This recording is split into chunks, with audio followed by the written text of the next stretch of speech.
Realised today that heat-proof and oven-proof mean the same thing. No, they can't.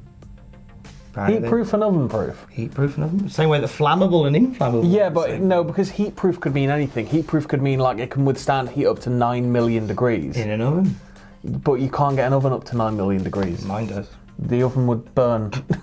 The oven itself would cook. I have really crispy time would stop. Yes, I have a time-travelling oven. Here's some news. We have details on Edge almost joining All Elite Wrestling. Also an update on WWE's plans for a returning star. And a title match reportedly planned for WrestleMania 36. We'll get into that in a little while. Like me, Sam, are you on watch number 482 of Edge's return at the Rumble? I was like sat on the couch like this. I was sort of at the point where I was dying. I think I fell asleep for about the first 5 minutes of the men's rumble. And then I sharply sort of sat up and woke up. And then I kept doing that thing where I was like lilting back to sleep. And then it's like 10, 9, 8, and then just you think you know it. And I was like, boom. And like Steph's asleep next to me. I was like, Edge is back. It's like 3 in the morning, there's neighbours. I was like, Edge. and then he walked out. And he walked out and he just like breathed it all in, and it was just like holding in man tears. It was the biggest thing. Oh, I couldn't believe it. I've never been so happy to hear all that look on his face. I think will stay with me for a long time. That, it was when he was in the ring and he just sort of you see him just like he just sort of goes and he like properly. See, I'm proper sad, but I'm literally getting goosebumps thinking about it. Isn't that? That's the thing. So, how close did we come to not having that? Well, I imagine, given that it's wrestling, we came within about 5 minutes of it not occurring. Edge just happened to be walking by outside the venue, and Vince corralled him into his gear. Kicked him through the doors. Get out there, pal. Will Kevin Dunn film me? Yeah, well, we hope so. Kevin Dunn did not work the show. Kevin Dunn did nothing wrong. He did nothing wrong. He was off. It wasn't Kevin. It was somebody else that was doing the show. So it's not Kevin's fault for the missed spear. So I'm gonna have to take this up with Ross. But it's not Kevin's fault. It's somebody else's. We're looking at you, assistant. Somebody else. I think David. his name's Michael. Michael Lockett. Something. Michael Lockett, something, looking at you. But how close do we come to not seeing that Rumble return? Well, going back, it looks as if AEW made a big old push for Adam Copeland, which, you know what? No surprise. Fair play, yeah. Fair play. Could you imagine him, like, being revealed as the leader of the Dark Order? You could have him do anything. WrestleZone and Pro You wouldn't Wrestling need Jericho at that point. You could... No. See you later. Yeah, if you got Edge as your top boy. Yeah. Gosh, WrestleZone and Pro Wrestling Chic talked about this. They said, when Edge said on his podcast, I reckon I've got another match in me. Yeah. AEW started like calling around their accountants to see what can we do. Apparently they made him a really lovely offer. Backstage agent, a producing role, the odd match. £48 and a box of Freddos. And the loveliest hug you've ever had. A half-eaten Snickers bar. It's got some hair on it. And a feud with Cody. But as you now know, that wasn't to be. And I'm glad it didn't pan out that way. As much as I would lose my mind to see Edge in AEW, I think that it'd feel just so weird having Edge back and it not be Edge.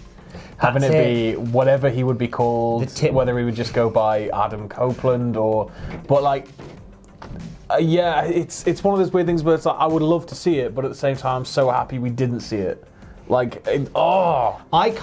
happy this is the way it went because we got the full package. We got the music, we got the pyro, we got the steam and the crowd barking. It wasn't even like a roar, it was just like it felt like a goal in a cup final. Yeah, that's the sort of crowd. The only comparable noise was when the Hardy Boys came back. And when I was there live for that was like a bark. It was like everybody was silent and then just I felt like the AJ debut at the Rumble was similar. That was just a No, the AJ debut at the Rumble was this. Just Roman looking off middle of nowhere. What's an while a random theme happens to be played. It was like, what are you doing? There was something good. Phenomenal came on and everybody went, oh! It's him! It's Keith Phenomenal! from Impact. It just wouldn't have had the same vibe if he turned up in AEW. It would have been great, but I just feel like you need that whole WWE package. And the name Edge, he's Edge. He's never Adam Copeland, he's Edge. Well, the big question is how long until Christian either re-signs or joins AEW? Apparently he's in talks right now. We've got this Snickers that we were going to offer your brother. So there was another massive return at the Royal Rumble on Sunday. Spoiled by Reddit. Mighty Molly, who was brilliant. Yeah. That's the news. Also, MVP turned up. Reddit spoiled it, didn't they? You're right. So there were, I think it was like a hotel or a building you could see in the side windows on the ceiling, and they were able to see the Tron all day. So it was just, here's everybody coming. Oh, I think for a while anyway. All of them? I don't think they saw everybody, but I think they will have seen a great deal while they were messing around with stuff. It's tough because you've got to, as you know, as being a producer of a wrestling show yourself, you've got to test these things. Yeah. But part of you goes, if we test it, it's on a big screen, people will see it. We usually run like 1 or 2 Trons, and then anything that was like new that had to be built would have to be sort of quietly ran, and then the sound tested, and then you'd sort of just be like, well, it works for them, it'll work for everything else. just hope for the best, everybody. So I think maybe the reason MVP leaked was probably because they were like, oh, we've had to build something new quickly, does it fit? Yeah, it's all okay, right, done. So Montel Vontavious Porto turned up in the Rumble, which got a nice little reaction as well, and he turned up, and looks like it won't be the last time he'll be a part of WWE, which is... I mean, well, he was supposed to be involved with Raw 25, right, because he was part of the backstage card game, and then he was only part of the card game, and it was like, why would you bring MVP back and not have him wrestle? Like, the guy's in remarkable shape still. He's still probably as entertaining as he used to be. Like, it's Seems like a lot of people agree with you. Now, WWE haven't signed MVP to any kind of full-term, long-time they better snap deal. him up because he's the first IWGP Intercontinental Champion. You need to get on. Is he? Yeah. I didn't know that. Fun fact. That comes from Meltzer, the Wrestling Observer. Not that. That comes from Sam. But the news that he's not signed to anything, but he's going to stick around and do a few guaranteed dates for them. So I think it'll be very much as long as he gets his inflatable entrance back. That was the thing that was missing. I mean, they didn't have a stage, remember? They never have a proper stage in the baseball shows because it's sort of the side angular dugout entrance in it, so... I felt like, on the subject of the dugout, do you not feel like they were instructed to not show the wrestlers coming through the dugout? Because I feel like every time they cut to the ramp, the wrestlers were already walking down. You didn't see them appear.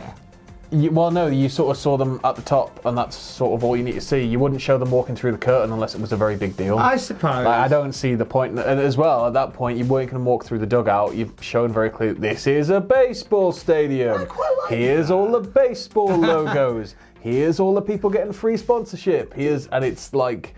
I think it proves to be a nightmare when it comes to filming and having like all these logos and brands, and it's a lot cleaner to just be like, music, there they are, done. I guess they could, and that's probably why, as you say, they couldn't fit the inflatable ramp in, but maybe for soon. So if you're a fan of MVP, he could be knocking around a little while longer. I like the Black Panther get-up. Yeah. And which is nice, because when you know him, he's like, he was doing that sort of thing years before Black Panther. Yeah. He was pre-Wakanda. A lot of returns in wrestling. Arguably, this is the most exciting.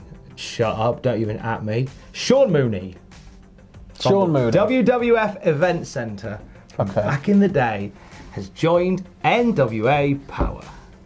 So excited. Do you not remember Sean Mooney? Are you too young to remember Sean Mooney? No idea. Shon Mooney. Oh, okay. So Sean Mooney. I'm just going to do this for everybody who doesn't know who Sean Mooney is. You do the non-Sean Mooney dance. I'll do the Sean me. Mooney talk. So Sean Mooney was a backstage announcer and like an event centre correspondent for the WWF in sort of the late 80s, early 90s. He disappeared for ages. He went and did some of his own sort of media-based stuff. He's made a couple of random appearances for the company, notably on the Edge and Christian show on the WWE Network. Appeared in a few documentaries and stuff, but this is the first job that Sean Mooney has had in the wrestling world that he can really sink his teeth into since he left the WWF in the heyday. Announced on NWA Power's Twitter he should be debuting on the show, if not tonight, then next week. Done talking about Sean Mooney. Next news. All right, we're back in the modern era now. Fine. Thank God.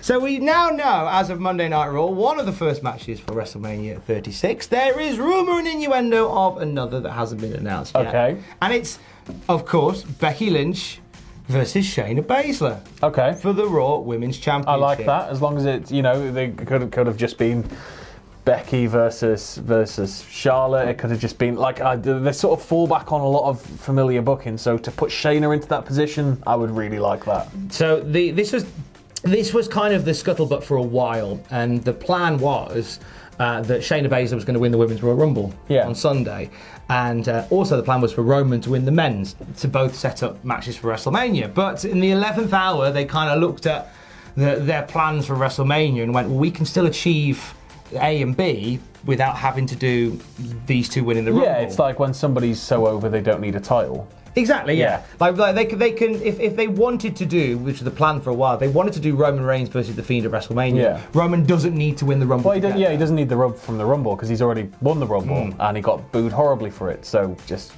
carry on. But then the argument would be that Shayna Baszler would benefit from winning the Rumble more so than I think Charlotte. Shayna, for sure. Yeah, Shayna would have been a much better shout there. I think it was Charlotte. I saw the crowd sort of turn very slowly when she won. It was the crowd were like, again? What's going on? No. But regardless of that, the plan is still very much in place to put Becky and Shayna Baszler together, which I think, as you agreed, would be a brilliant match. Yeah, it would be a hell of a match. It's one of those matches that Becky's yet to have. I kind of feel like that Becky is coming to the end of her title run. That's what it feels like. I hope that Shayna gets her hands on her and just chokes her out straight away, and it becomes Becky having to raise to this entirely new level. Because Shayna's whole character, everybody's like she's just our female Brock. She just knows 3 moves, and have her come in and just dominate, and just get the most heat possible on her.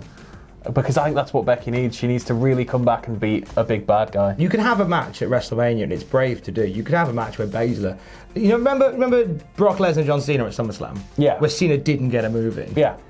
Imagine that at Mania, where it's like all the build, all the pomp, and all the hype. Baszler just decks her. Yeah. Done. And then it's a year where Becky Lynch. I'm weirdly obsessed with booking a year-long storyline. That ain't gonna happen in this day and age. I know. It'll be Raw after Mania.